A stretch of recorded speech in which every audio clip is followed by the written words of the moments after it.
যুক্তরাষ্ট্রে রবিবার থেকে বন্ধ হয়ে গিয়েছে টিকটক অ্যাপস। চায়নার ভিডিও ও শেয়ারিং অ্যাপ টিকটক যুক্তরাষ্ট্রের সুপ্রিম কোর্টে টিকটকের একটি আপিল বাতিল হওয়ার এই পরিস্থিতি তৈরি হয়েছে। টিকটক নিষেধাজ্ঞা কীভাবে কার্যকর করা হবে সে বিষয়টি এখনও স্পষ্ট নয়। হোয়াইট হাউস কর্তৃপক্ষ বলেছে ট্রাম্প প্রশাসনের উপর বিষয়টি ছেড়ে দেবে তারা। উল্লেখ্য, 20 জানুয়ারি ক্ষমতা গ্রহণ করেছেন মার্কিন নবনির্বাচিত প্রেসিডেন্ট ডোনাল্ড ট্রাম্প।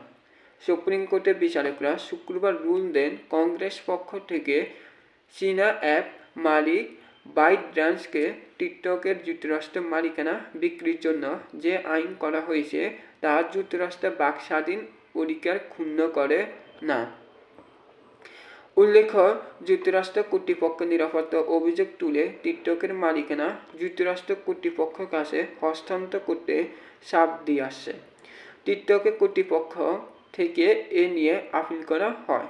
গত বছর বাইটড্যান্সকে মার্কিন কোনো মালিকানা করছে টিকটক 19 জানুয়ারির মধ্যে বিক্রি করতে বলা হয়, কিন্তু তা করা হয়নি।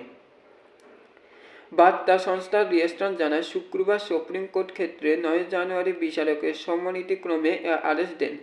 আদালত মতামত দেন 17 কোটি যুক্তরাষ্ট্রের নাগরিকের মধ্যে টিকটক স্বতন্ত্র ও সম্পৃক্তের মধ্যে, কিন্তু কংগ্রেস দেখেছেন এই ডেটা সংগ্রহ পদ্ধতি ও বিদেশি প্রতিপক্ষের সঙ্গে সম্পর্কে বিষয়ে জাতীয় নিরাপত্তা উদ্বেগ রয়েছে। হোয়াইট হাউসের বিবৃতি বলা হয়েছে, বিদায়ী বাইডেন প্রশাসন টিকটকের রক্ষা ব্যবস্থা নেবে না। অন্যদিকে টিকটকে নিষেধাজ্ঞার বিরোধিতা করা ট্রাম্প সোমবার ক্ষমতা গ্রহণ করবে। ট্রাম্প বলেছেন, সুপ্রিম কোর্টের রুশ প্রত্যাশিত ছিল, সবার একে সম্মান জানানো উচিত। শিগগির টিকটকের বিষয়ে সিদ্ধান্ত জানানো হবে। ট্রাম্প বলেছেন, চীনের প্রেসিডেন্ট শি জিনপিং শুক্রবার তার সঙ্গে টিকটক সহ নানা বিষয়ে কথা বলেছেন।